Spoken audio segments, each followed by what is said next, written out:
듣고 깨달아 인생을 바꾸다. 채널에서 여러분을 환영합니다. 흔히 세상의 모든 것은 천지의 법칙을 벗어날 수 없다고 합니다. 삶에서 일어나는 모든 일은 결코 우연이 아닙니다. 사람의 운명은 관상이나 풍수에 좌우되는 것이 아니라 주로 인과응보에 의해 결정됩니다. 우리는 보이는 것과 보이지 않는 것이 함께 빚어내는 세상에 살고 있습니다. 우주의 운행 법칙을 명확히 이해해야만 자신의 삶을 더 잘 통제할 수 있습니다. 오늘 영상을 끝까지 인내심을 가지고 시청해 주시기 바랍니다. 어쩌면 여러분 마음속에 많은 의문들이 풀릴지도 모릅니다. 어느 날 당신이 중요한 고객을 만나러 급히 운전을 하고 가던 중이었습니다. 그런데 길 한가운데서 타이어가 펑크난 노부부를 보게 됩니다.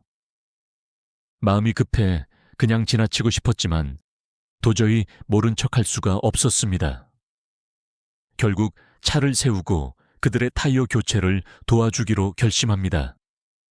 작업이 끝난 후 노부부가 고마움의 표시로 돈을 주려 했지만 당신은 거절하며 그들에게 행운을 빌어주었습니다. 그리고 다시 길을 나섰습니다. 약속 장소에 도착해 보니 놀랍게도 고객은 당신보다 더 늦게 도착했습니다. 게다가 고객은 기분이 아주 좋았고 계약은 순조롭게 체결되었습니다. 이때 당신은 자신이 정말 운이 좋았다고 생각하지 않으시겠습니까? 사실 이것은 단순한 운이 아니라 우주의 법칙입니다. 이 세상에는 피할 수 없는 한 가지가 있는데 그것이 바로 인과입니다. 인과란 무엇일까요? 사실 그것은 물리학의 인과 법칙과도 같습니다. 당신이 가진 조건들이 바로 인원인이고 당신이 얻는 결과가 바로 과 결과입니다. 마치 공식을 계산하는 것과 같습니다.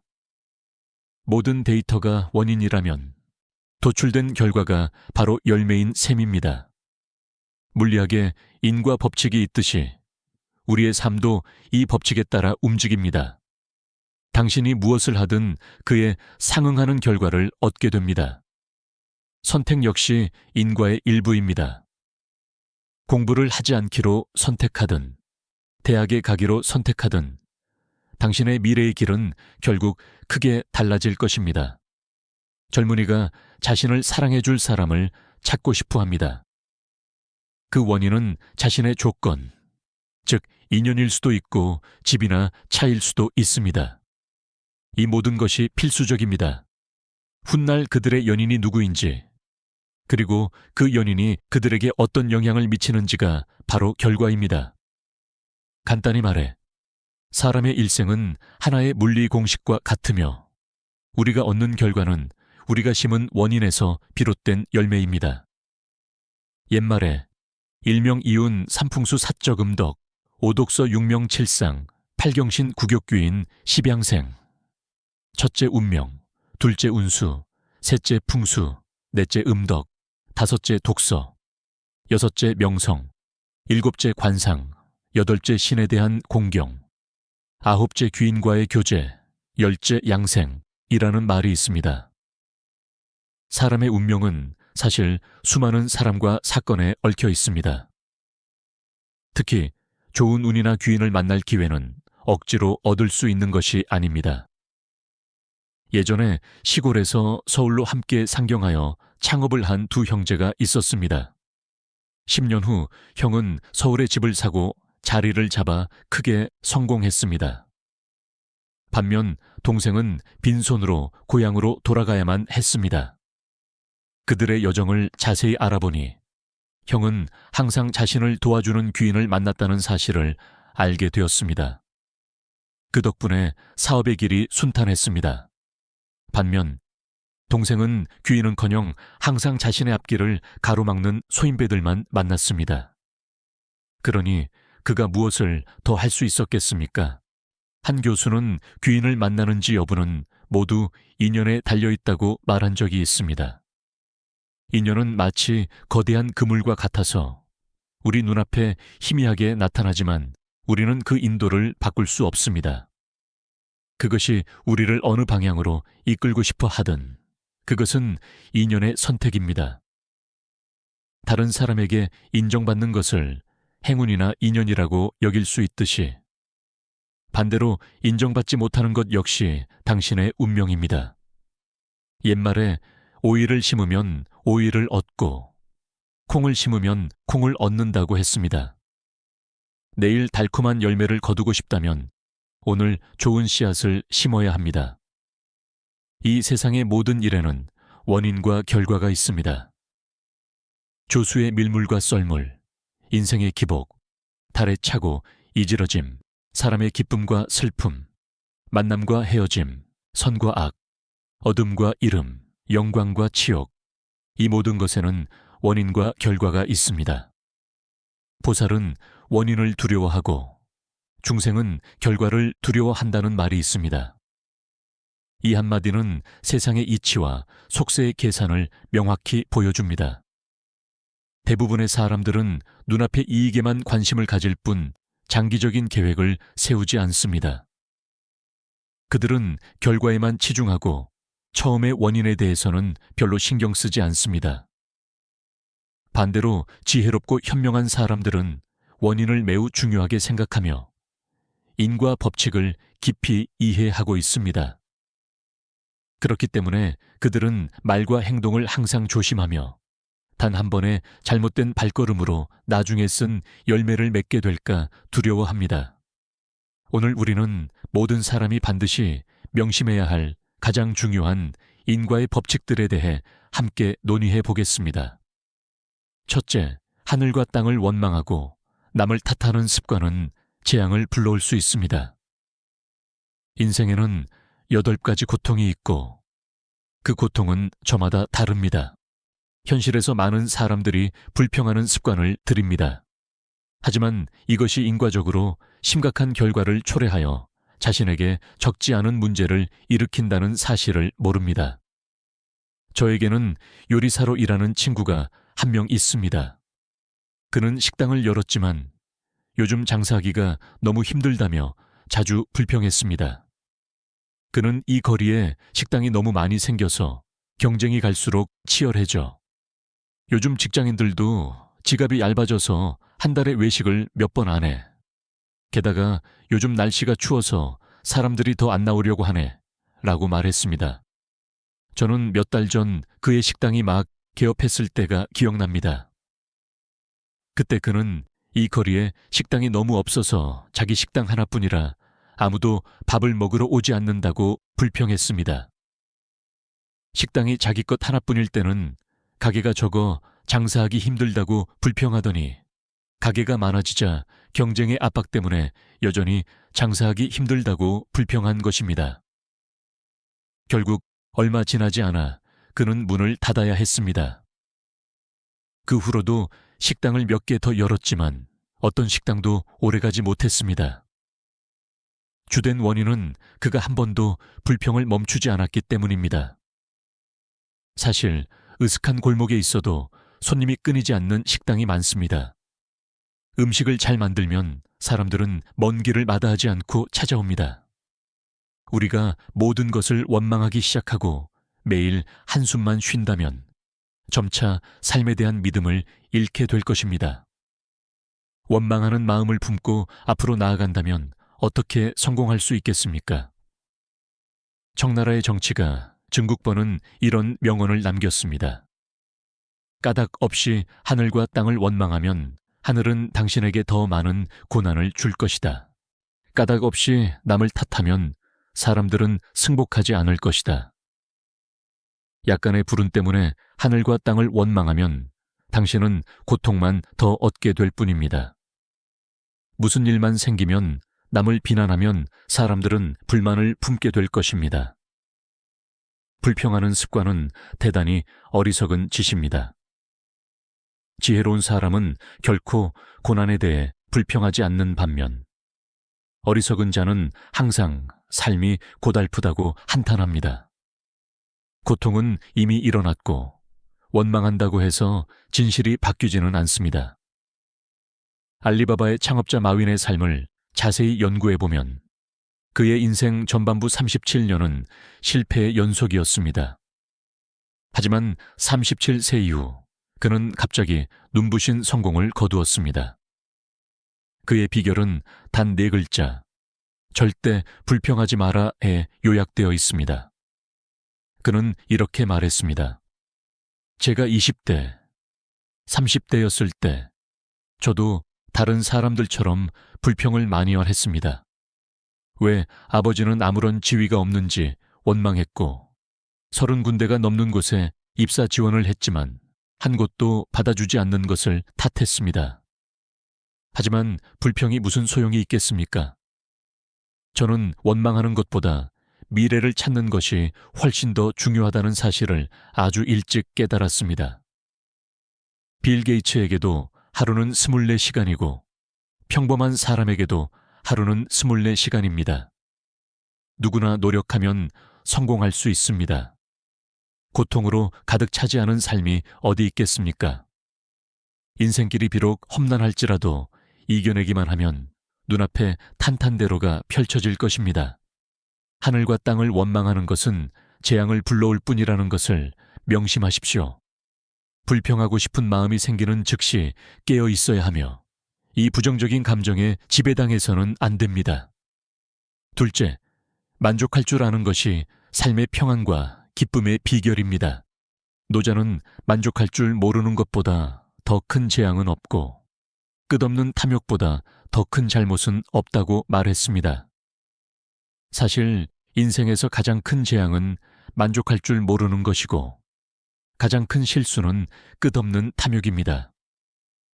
만족할 줄 알아야 기쁨을 얻을 수 있습니다. 가난한 집안에서 태어나 농사를 지으며 근근히 먹고 사는 한 가난한 농부의 우화가 있습니다. 그렇게 소박한 삶을 살면서도 그는 매일 밥을 먹기 전이나 잠자리에 들기 전에 신께서 자신에게 좋은 것들을 내려주신 것에 감사하며 향을 피우고 100번씩 절을 했습니다. 아내는 그것을 보고 이해할 수 없었습니다. 우리는 매일 소박한 밥상만 먹는데 당신은 왜 신에게 감사합니까? 농부가 대답했습니다. 우리가 태평성대에 태어나 전쟁의 혼란을 겪지 않아도 되고 가정이 화목하고 건강도 괜찮으니 이 얼마나 감사할 일입니까?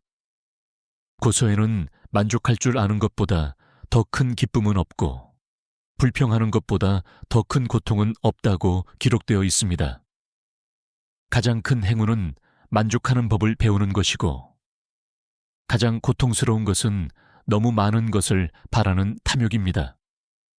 만족할 줄 아는 사람은 마음이 항상 즐겁고 그에 따라 몸도 건강해집니다. 몸과 마음의 평안이 가장 큰 행복입니다. 탐욕이 영혼을 지배하고 온갖 욕망이 생겨날 때 재앙도 뒤따라옵니다. 예로부터 만족할 줄 몰랐던 수많은 사람들이 죄악의 늪에 빠졌습니다. 중국 청나라 역사상 가장 유명한 탐관오리는 바로 화신입니다.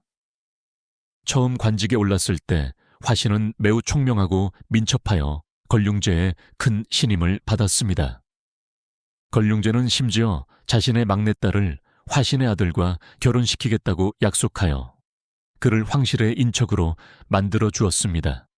하지만 시간이 지남에 따라 화신의 권력은 날로 커졌고 탐욕 역시 눈덩이처럼 불어났습니다.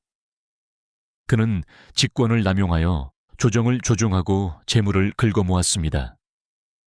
가경 4년, 가경제는 화신을 파직하고 투옥하라는 명령을 내렸습니다. 화신이 축적한 재산은 은, 골동품, 보석을 포함하여 청나라 조정의 15년치 총재정 수입을 뛰어넘는 실로 놀라운 규모였습니다. 걸륭제가 붕어한 지 불과 15일 만에 화신은 49세의 나이로 사형에 처해졌습니다.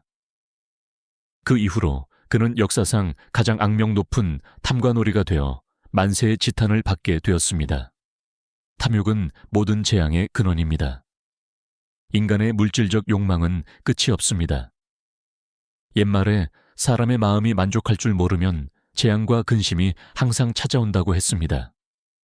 멈출 줄 모른다면 푸른 하늘까지 닿는 높은 빌딩을 짓는다 해도 결코 만족하지 못할 것입니다. 끝없는 탐욕으로 만족할 줄 모르는 사람은 끝없는 번뇌와 고통만 자초할 뿐입니다. 자신이 가진 것에 만족하고 평안을 누리는 것이야말로 진정한 행복임을 명심하십시오. 셋째, 뿌린 대로 거둡니다. 불교에는 오이를 심으면 오이를 얻고 콩을 심으면 콩을 얻는다는 말이 있습니다. 원인이 있으면 반드시 결과가 있고 결과가 있으면 반드시 원인이 있습니다. 인과 윤회는 절대 변하지 않습니다. 이것은 당신이 계곡 한가운데 서서 나는 너를 좋아해 라고 외치면 계곡에서 나도 너를 좋아해 라는 메아리가 돌아오는 것과 같습니다. 결코 나는 네가 싫어 라고 돌아오지 않습니다. 그러므로 좋은 결과를 얻고 싶다면 좋은 씨앗을 심어야 합니다. 선량한 사람은 반드시 복을 받습니다. 옛날에 어떤 왕이 온몸이 가렵고 피부에 붉은 반점이 돋아나는 희귀병에 걸렸습니다. 궁궐의 어이들이 온갖 귀한 약재를 써보았지만 병세는 호전되지 않았습니다. 화가 난 왕은 약을 더 이상 쓰지 않기로 결정했습니다. 어느 날 왕이 미복잠행을 하던 중 젊은 의원을 만났습니다. 이 의원은 대왕이라는 약재를 물에 5일 동안 담가두었다가 사용하는 처방을 내렸습니다. 왕은 속으로 궁궐의 그 수많은 명의들도 이 병을 고치지 못했는데 대왕이라는 단순한 약재만 쓰는 이 처방이 과연 병을 고칠 수 있을까 하고 의심했습니다. 의원은 왕의 의심스러운 표정을 보고 말했습니다. 일단 가져가서 써보십시오. 만약 낫지 않으면 돈은 한 푼도 받지 않겠습니다. 사용해보니 과연 몇 번 만에 병이 완전히 나았습니다. 왕은 약방으로 돌아가 감사의 뜻을 전하고 의원에게 후한 보수를 주려 했습니다. 하지만 의원은 단호히 돈을 받지 않으며 말했습니다. 당신의 비범한 기질을 보고 그저 버스로 사귀고 싶었을 뿐입니다. 왕이 크게 웃으며 말했습니다. 당신의 뛰어난 의술이라면 내가 궁으로 추천하여 어의로 만들 수 있어. 그러면 당신은 영화와 부귀를 누릴 것이며 이 작은 약방을 지키지 않아도 되고 가난하게 살지 않아도 될 것이오. 의원이 대답했습니다. 전하, 의원이란 백성을 위해 질병을 없애고 평안을 가져다주는 사람입니다. 궁궐에 들어가 어이가 되면 부귀영화는 누릴지 몰라도 일반 백성들을 치료해 줄 수는 없습니다. 그것은 저의 바람이 아닙니다. 저는 그저 모든 사람에게 도움이 되는 의당을 세우고 싶을 뿐입니다. 그 후 왕은 이 의원이 의당을 세울 수 있도록 도왔습니다. 그때부터 그의 약방 이름은 끊임없이 발전하여 후손 대대에 이르기까지 번창했습니다. 그저 좋은 일을 하되 미래를 묻지 마십시오. 사람이 세상을 살아갈 때 그저 열심히 선행을 베풀고 현재에 충실하면 축복은 애써 구하지 않아도 자연스럽게 찾아옵니다. 항상 선한 마음을 간직하십시오. 선한 생각 하나가 무수한 복을 가져올 수 있습니다. 선한 씨앗을 심어야만 좋은 열매를 거둘 수 있습니다. 넷째, 화와 복에는 정해진 문이 없으며 오직 사람이 스스로 부르는 것입니다. 도덕경에는 아주 익숙한 두 문장이 있습니다. 화는 복이 의지하는 곳이고 복은 화가 숨어 있는 곳이다. 이 말은 어떤 사람이 많은 복을 누리고 있을 때 너무 자만해서는 안 된다는 뜻입니다. 재앙이 그 안에 남몰래 숨어 있을 수 있기 때문입니다. 반대로 어떤 사람이 공영에 처했을 때 너무 실망하지도 마십시오. 기회가 바로 근처에 있을 수 있기 때문입니다. 노자는 복과 화가 밀접하게 연결되어 있어 명확하게 구별하기 어렵다는 점을 분명히 일깨워 주었습니다. 두 개의 문 앞에 섰을 때 우리는 어느 것이 복의 문이고 어느 것이 화의 문인지 모릅니다. 화의 문에 잘못 들어섰을 때 빠져나오려 해도 이미 늦습니다. 반면 복의 문이 옆에 있어도 우리는 그곳으로 들어가기를 선택하지 못할 때가 있습니다. 이는 마치 천국에 길이 있어도 가지 않고 지옥에는 문이 없는데도 스스로 뛰어든다는 말과 같습니다. 결국 스스로 고통을 자초하는 것일 뿐입니다. 사람은 자기 자신을 돌아봐야 합니다. 우리는 삶을 더 좋게 만들기 위한 목적으로 수많은 발명품을 만들어냈지만 결국 많은 발명품이 재앙의 근원이 되기도 했습니다. 예를 들어 화폐가 생기기 전에는 우리가 미친 듯이 부자가 되기를 갈망하지 않았습니다. 돈이 없었을 때는 돈을 번다는 개념 자체가 없었습니다. 화폐가 상거래와 무역을 편리하게 해주는 훌륭한 발명품이라는 사실은 부인할 수 없지만 화폐가 탄생한 후 수많은 사람들이 순식간에 돈의 노예가 되었습니다. 스마트폰은 원래 소통을 원활하게 해주는 편리한 도구입니다. 하지만 지금은 많은 아이들이 스마트폰에 중독되어 하루 종일 게임을 하고 심지어 길거리에서도 제대로 걸어 다니지 못합니다. 스마트폰이 없으면 마치 살아갈 이유를 잃은 것처럼 행동합니다. 이와 비슷한 예는 얼마든지 있습니다. 사람은 고층 아파트의 노예가 되고 자동차의 노예가 되며 자신이 발명한 것들의 노예가 되었습니다. 이런 모습을 과연 진정한 삶이라고 부를 수 있을까요? 어떤 현상이 나타날 때 그 이면에는 종종 정반대의 힘이 잠재되어 있습니다. 예를 들어 갓 사온 과일은 신선하고 향기롭고 달콤하지만 불과 며칠 지나면 썩기 시작합니다. 과일 속에는 이미 기회를 엿보며 과일을 파괴할 박테리아가 존재하기 때문입니다. 외부의 변화는 통제하기 어렵지만 우리는 확실히 그 영향을 받습니다. 더욱이 이러한 영향은 매우 큽니다. 하루 종일 근심하고 걱정하는 대신 순리에 맡기고 최선을 다한 후 결과는 인연에 맡기는 것이 낫습니다. 도덕경에 이르기를 도와 하나가 된 자는 도가 기꺼이 그를 이루어주고 덕과 하나가 된 자는 덕이 기꺼이 그를 이루어주며 도와 덕을 잃은 자는 자연히 이름을 겪게 된다고 했습니다. 인생은 자기장과 같아서 당신이 어떤 사람이냐에 따라 그에 맞는 것을 끌어당깁니다. 향기로운 꽃은 벌과 나비를 끌어들이고 소똥은 파리와 모기를 유인합니다. 옛말에 유유상종이라고 했습니다. 한 사람의 품성을 알고 싶다면 그 주변의 친구들을 보면 됩니다. 예를 들어 술과 고기를 즐기는 친구가 많은 사람은 세속적이고 계산적이며 파당을 짓고 남을 이용하기를 좋아할 확률이 높습니다. 반면에 진실한 친구가 몇 명뿐인 사람은 대개 성숙하고 강인하며 대범하고 올바르게 살아갑니다. 끌어당김의 법칙이 놀라운 점은 내가 누구인가가 내가 누구를 만나고 누구를 끌어당기는가를 결정한다는 것입니다. 그리고 당신이 만나는 사람이 결국 당신이 어떤 사람이 될지를 결정합니다. 같은 주파수의 파동이 공명하는 것처럼 뜻이 맞는 사람들은 쉽게 서로를 이해하고 소중히 여깁니다.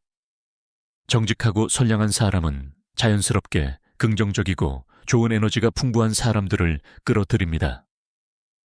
반대로 향락에 빠지고 방탕한 사람은 먹고 마시며 방탕한 욕망을 즐기는 친구들만 두게 됩니다. 당신이 누구인지, 당신이 무엇에 집중하는지가 당신이 끌어당기는 것을 결정합니다. 이 세상은 모든 사물과 사람이 우연히 모이는 것이 아닙니다. 항상 인과로 이어지는 깊은 연관성이 존재합니다. 우리가 마음 수련을 강조하는 이유는 바로 자신만의 긍정적인 매력을 키우기 위해서입니다. 당신의 마음가짐이 긍정적이고 향상심이 있다면 당신은 좋은 것들을 끌어당길 것입니다. 반대로 부정적이고 악한 생각을 키운다면 부정적인 요소들이 당신 주위로 모여들 것입니다. 그러므로 자신의 운명과 미래의 책임을 지기 위해 자기 자신을 잘 가꾸고 현명하게 인생을 관리하여 긍정적이고 지속적인 것들을 끌어당기십시오. 선량한 사람은 많은 사람의 도움을 받고 환난을 당해도 하늘이 보호해 줍니다. 타고난 재능이 하늘이 주신 선물이라면 선량하게 살기로 선택하는 것은 각자의 결정입니다. 맹자는 군자의 가장 큰 덕목은 선행으로 사람을 대하는 것이라고 말했습니다. 인생에서 영원히 순풍에 돛 단듯 순조로울 수만은 없습니다. 더더욱 평생 다른 사람의 신세를 지지 않고 살 수는 없습니다. 다른 사람이 어려움에 처했을 때 당신이 선한 마음으로 도와준다면 훗날 그 복은 반드시 돌아옵니다. 옛날에 의술이 뛰어나면서도 마음이 어질고 충직한 의원이 있었습니다. 어느 날 궁궐에서 후궁의 병을 치료하고 돌아오던 길에 길가의 병으로 쓰러져 있는 한 노인을 발견했습니다.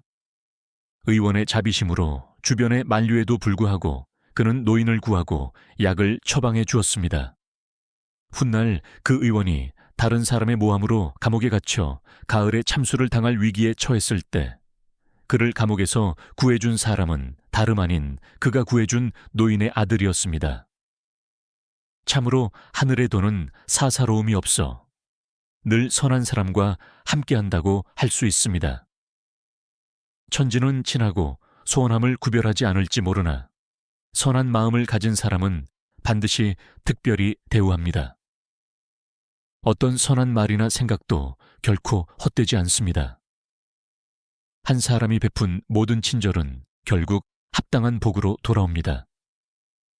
다른 사람을 친절하게 대할 때 당신 자신도 따뜻한 빛의 근원이 되어 남을 따뜻하게 해줄 뿐만 아니라 자신의 삶도 밝게 비추게 됩니다. 마음이 열리면 인생의 길은 자연스럽게 넓어집니다. 마음씨가 좋으면 운명도 좋아집니다. 항상 모든 것을 계산하고 따진다면 도처에서 원망만 생길 것입니다. 하지만 내려놓을 줄 안다면 언제나 봄날 한가운데 있는 것과 같습니다. 마음이 바다처럼 넓어야만 인생이 파도 없이 잔잔하고 평화로울 수 있습니다. 예시하기에 따르면 한 문관이 진사시험에 합격하고 얼마 지나지 않아 참지정사라는 높은 벼슬에 올랐습니다. 그가 관직에 오르자 많은 사람들이 승복하지 않고 뒤에서 험담을 했습니다. 한 번은 어떤 관리가 발 뒤에 서서 그를 가리키며 옆 사람에게 저런 알량한 경력으로 그토록 높은 자리에 어울린단 말인가 라고 말했습니다. 그는 그 말을 못 들은 척하며 발을 지나쳐 똑바로 걸어갔습니다. 뒤따르던 하인이 분개하여 다가가 그 말을 한 자가 누구인지 따지려 했으나 그가 하인을 말렸습니다. 그가 말했습니다. 그가 누군지 알게 되면 내 마음이 영원히 이 일에 얽매이게 될 터인데 못하러 그러겠느냐. 하물며 그는 그저 말만 했을 뿐 내게 아무런 해를 끼치지 않았느니라. 이 일이 세상에 전해지자 사람들은 모두 그가 너그럽고 도량이 넓다고 칭송했습니다. 바로 그 포용력 덕분에 그는 임금을 도와 조정을 굳건히 하고 세상 사람들의 존경을 받는 명신이 되었습니다. 인생은 짧습니다. 따지고 계산할수록 기쁨은 줄어듭니다. 굳이 지나치게 집착할 필요가 있겠습니까? 마음이 한치 넓어지면 길이 한길 넓어진다는 말이 있습니다. 속이 좁은 사람은 인생길이 갈수록 비좁아지지만 마음이 넓어야만 길이 갈수록 탄탄대로가 됩니다. 마음을 비우고 내려놓으면 삶은 자연히 밝아집니다. 마음이 편안하면 몸도 평안하고 마음이 넓어지면 복이 자연스레 찾아옵니다. 사람의 운명은 언뜻 보기에 이미 정해진 것 같지만 사실 그들의 모든 행동, 겪는 사건들, 주변에 나타나는 사람들은 모두 인과에 의해 결정됩니다. 인생의 좋은 운과 나쁜 운은 결국 선량함과 포용력에 달려 있습니다. 선한 마음을 가진 사람은 남이 어려움에 처했을 때 기꺼이 손을 내밀어 돕고 위험에 빠졌을 때 용감하게 나서서 보호합니다. 그들은 늘 타인을 먼저 생각하고 자신이 손해를 보더라도 남의 이익을 탐하지 않습니다. 진심으로 대하며 계산적으로 행동하지 않습니다. 이런 사람들은 어딜 가나 타인의 신뢰를 받고 기꺼이 도움을 받으며 종종 예상치 못한 행운을 만나게 됩니다. 도량이 넓은 사람은 마음이 열려 있고 얽매이지 않아 계산하거나 따지지 않고 늘 너그럽게 대합니다. 모든 일에 다투려 하지 않고 억지로 문제를 일으키거나 원한을 품지 않습니다. 이러한 포용력 덕분에 사람들이 자발적으로 곁에 다가오고 대범함 덕분에 기꺼이 온전한 신뢰를 보냅니다. 그 결과 인연은 갈수록 좋아지고 귀인도 더 많이 나타납니다. 이 세상에 이유 없는 행운은 없고 우연한 성공도 없습니다. 이 모든 것은 당신 자신의 결정에 달려 있습니다. 삶이 당신을 어떻게 대하든 당신이 항상 선량한 마음을 간직하여 예상치 못한 더 많은 좋은 일들을 만나기를 바랍니다. 평생 여유롭고 평안하며 순탄하고 기쁨으로 가득하시기를 기원합니다. 끝까지 시청해 주셔서 감사합니다. 오늘 영상이 도움이 되셨다면 좋아요를 눌러 응원해 주시고 좋은 원인을 심어 좋은 결과를 거둔다는 댓글을 남겨주세요. 여러분의 삶에 부귀와 평안 그리고 무량한 복이 함께 하시길 기원합니다. 아직 채널을 구독하지 않으셨다면 오른쪽에 구독 버튼을 눌러 저희와 더 깊은 인연을 맺어주세요. 여러분이 어디에 계시든 우리가 함께 마음을 수련하고 복을 쌓아 한없는 공덕을 널리 퍼뜨리기를 희망합니다.